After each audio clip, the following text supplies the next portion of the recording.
Hello everyone, and welcome back to another video.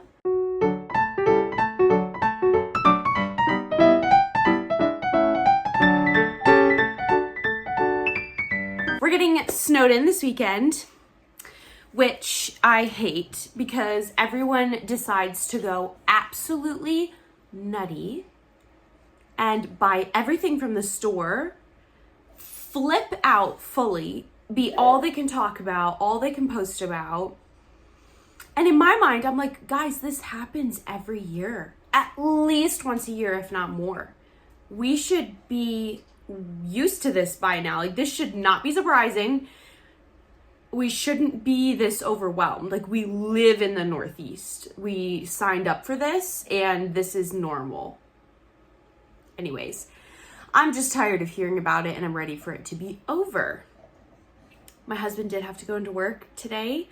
He, if you didn't know, works at a hospital, and they're most likely calling a code white tonight, which he just informed me means that nobody's technically supposed to leave the hospital, and he's most likely going to have to stay the night tonight into tomorrow. So I might not even have my husband home with me tonight, which will be very sad. We haven't spent a night apart since we were only a few months married and I went to Chicago for a couple of nights. But, so that should be interesting. I've never spent a solo night with George either. That's where we're at with that. I just took an everything shower. I feel so moisturized and refreshed and ready for the day. I'm gonna watch the church service online since church was canceled this morning. Yeah, so today's gonna be really quiet. I'm hoping to get some scrapbooking done and some things of that nature, but it should be a good day. And we're just really fully embracing the being snowed in vibe. So welcome to my snowed in vlog.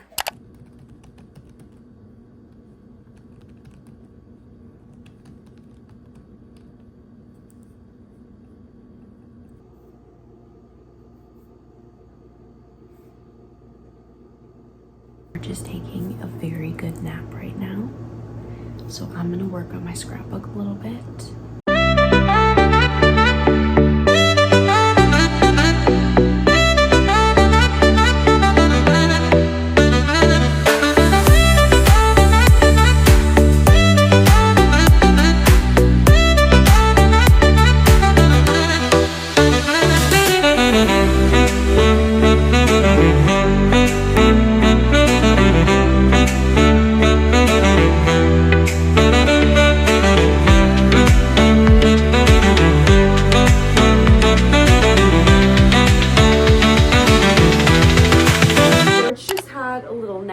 And now I'm going to get to folding some laundry, which always is interesting because George doesn't like that I am not physically touching him the whole time, but we'll get through it. We will. Yes. So Joe just told me that he did just apply for a bed at work, so he's officially not coming home tonight, which is sad, but also fine. We're gonna try and romanticize it. We're just gonna have a good time. It's gonna be fun. BRB. This is how you guys know I was starving. I just devoured an entire bag of hip peas. I don't even like these that much. These are the Bohemian barbecue ones. This is genuinely the only packaged snack that we have in this house right now. I have 3 grams of protein in a bag, so, I mean, that's good. They're pretty good for you. But you can tell I'm hungry because I pretty much always pass them up, hence why we have them.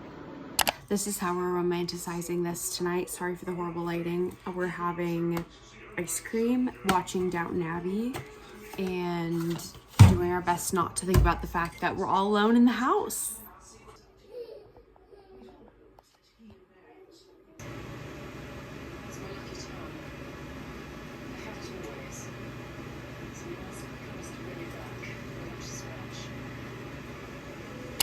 I just had a good cry.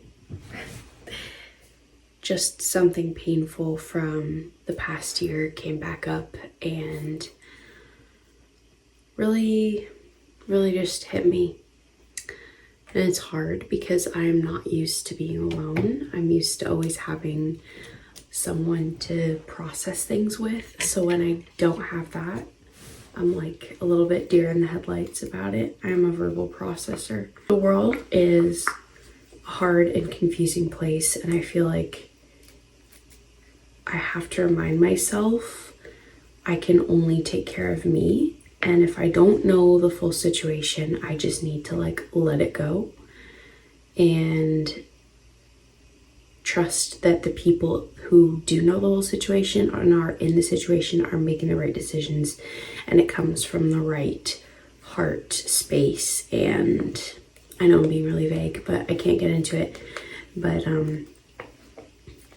yeah, life's a little bit heavy sometimes, and all we can do is trust the Lord that his perfect plan will be brought to fruition.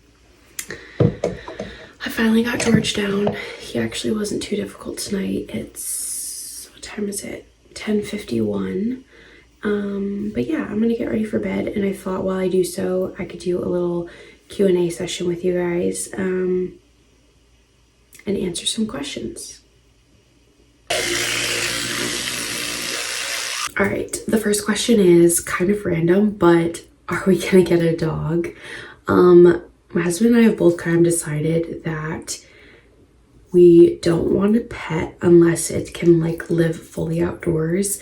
So, or like outside, it doesn't have to come in the house. Like it can have like an area in like a barn or like something like that, but we don't want a dog like in the house. So that is not possible around here where we live. I would love to have a dog. I think pets are really good for like teaching your kids responsibility, and they're just super fun in general. I know my dog that I had as a kid was like the best experience because I'm not a fan of dogs in the house. The next question is, when do you want another baby? I don't know. It's kind of up in the air. I would be happy with one basically whenever. I feel like my body is finally to the point where it's mostly recovered from the last pregnancy. I feel like I'm pretty much to the point where whenever the Lord wants us to have another one, we'll have another one. And I don't feel a whole lot of anxiety either way. Like George is still a little baby himself. So like part of me is like, oh my goodness, he's still little, and I feel like I would like miss some of those milestones if I had another baby that I had to like pay so much close attention to. But it all works out. People do it all the time, and I'm not that worried about it. So yeah, whatever the Lord provides, I am really not being too overly controlling about it. Piggybacking off of that, how many kids do we want to have? Joe and I say at least 7 we want. That is actually the number that I've always said growing up. When people would ask me, I would always say 7. Joe would have 1 million, so 7. He'll have as many as I give him, basically. Still kind of on the child topic, another question was, how did you kickstart your labor? Basically, I don't know how much I did and how much was just the timing of it all, but leading up to my labor, I did so much on the birthing ball, and I shared this in my birth story, which if you didn't watch, you should go watch it for context. But yeah, I did a lot on the birthing ball. I did a lot of rotations. I did a lot of bouncing. When I tell you I put in so much bouncing time, because I could really feel that it was helping the baby get lower into my pelvis. Yeah, so I think that is something. And then I also walked so much all throughout my pregnancy, but right up until the end, I was going on a couple mile walks every day. And I really think that made a difference. Prepping my body, and again, like prepping him lower and lower down rather than just sitting around all day with my feet propped up, which would have been the most comfortable, but not the most helpful. So I recommend just a lot of movement. I also did some like labor inducing workouts for a few days. I think anything movement wise is just really good and important. So I think that kind of contributed to kickstarting my labor. The question is, a biggest piece of advice for a newly married couple. Um, being newly married is honestly, it's a marathon, not a sprint, and you are learning so much about each other, especially if you haven't lived together beforehand, which Joe and I had not. You are just learning so much about the other person, even just like how the other person likes to sleep.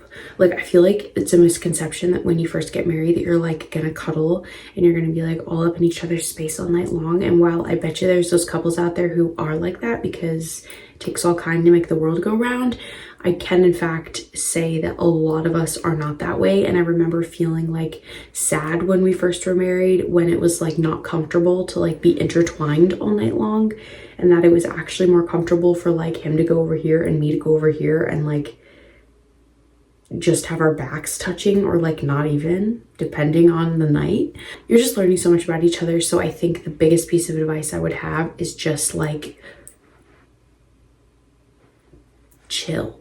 Like, don't take everything so seriously. Don't take everything as a sign of like, oh, well, I thought it would be this way and I thought it would be that way. Like, just let yourself come into a new normal, and don't have your expectations overshadow your reality, because honestly, it's just, it might be absolutely nothing like you thought it was going to be, but that doesn't make it bad. Does that make sense? So my word for the beginning of marriage for newly married couples would just be chill. Drop those like little expectations and just like go with the flow for a while and just find your status quo as a newly married couple. Anyways, next question was how to save money as a newly married couple. Joe and I are probably like the best people to ask about this, because ask just about anyone, and we are the most stingy people on the planet. I have always been a saver my pretty much entire life. Like, I cannot think of a time where I chose to spend rather than save. Like, I just always loved putting my money in my bank account. My parents set up a bank account for me when I was very young. I would say the biggest ways that Joe and I intentionally save money are, we don't impulse buy, hardly ever. We don't eat out, hardly ever. We don't buy the more expensive versions of anything. We always buy the cheaper versions of everything, and we still eat healthy. And just because we might not be buying like the organic stuff, normal vegetables are just the same amount of vegetables as organic vegetables. Every little bit counts, like every cent counts. And we shop on Marketplace, we go to thrift stores, consignment shops. If we don't absolutely need something, we're most likely not going to be buying it. We don't just go to any gas station along the road. We research which one is going to be cheapest, and we will always go to that one. We don't really go on trips or vacations, and if we do, it's like bare bones minimum. Literally, we car camped on our last trip. Like, that's how stingy we are, but we saved absolutely hundreds of dollars doing it and still had a blast. So yeah, we basically just pinch pennies everywhere you can think of. We do not heat the house to a very high level. Anyways, all of those things, and there's so many more, but we are just really huge about saving, and it really is paying off. Penny, every cent counts. Every penny and cent makes a difference, and the little things all add up. So just, and if it would help you, make a budget. There's absolutely nothing wrong with a budget. Budgets are amazing. And the last question I'm going to answer tonight is just an easy one. The last question is, what is my favorite TV show / series? I'm kind of in a bind with this. I like a couple. I would say, oh, I don't know which one I like better. Poldark or Downton Abbey. Both of those had like a hold over me as a teenager in high school. They were like the shows that I would stay up late watching at night, and my parents would be like, what are you doing? I'm like, I need to find out what happens. Poldark is amazing because I love the time period, and I love the plot twists in Poldark, like just grind my head into like, the way that show just twists and turns and ups and downs, and you just like feel it in your gut. I love it. What I wouldn't give to get to watch Poldark for the first time again. Oh my gosh. And Downton Abbey is slightly the same way, but it's a little bit more mellow, I feel like. And it's kind of my comfort show, like hence why I was watching it tonight. It's a really good plot, but it's not overly anything. I feel like it's just really a great comfort show. So that's really good, really, really good. And I like drama. I mean, on the comedy end, I really do like Friends. It's a little bit edgier, it makes me laugh. And then kind of more like family friendly shows that I'm like obsessed with are The Waltons. Those are great. The Waltons, and well, sorry, I had another one in my mind. Dr. Quinn, Medicine Woman. Those are really good too, that I liked earlier on in high school before I watched Poldark and Dr. Quinn, and before I watched Poldark and Downton Abbey. Those are kind of like better for younger teenagers, I feel like, and then you can watch the other ones with older teenagers, and it was so much fun. And those are, now that I just told you guys like all of my favorite shows, I didn't just tell you my top favorite, now you know them all, so you're welcome. Okay, it is officially super late, so I need to hit the hay and go to bed before George is already up for his feed. I'm trying not to be nervous because I'm here without Joe, and it's super weird, but I am, like I said, just glad that he's safe. Thank you so much for spending this little snowed-in snow day with me. It was super cozy and fun, and I hope you all stayed safe and warm and are continuing to do so, and I will see you guys next time with another video. Stay tuned for all the fun stuff coming up.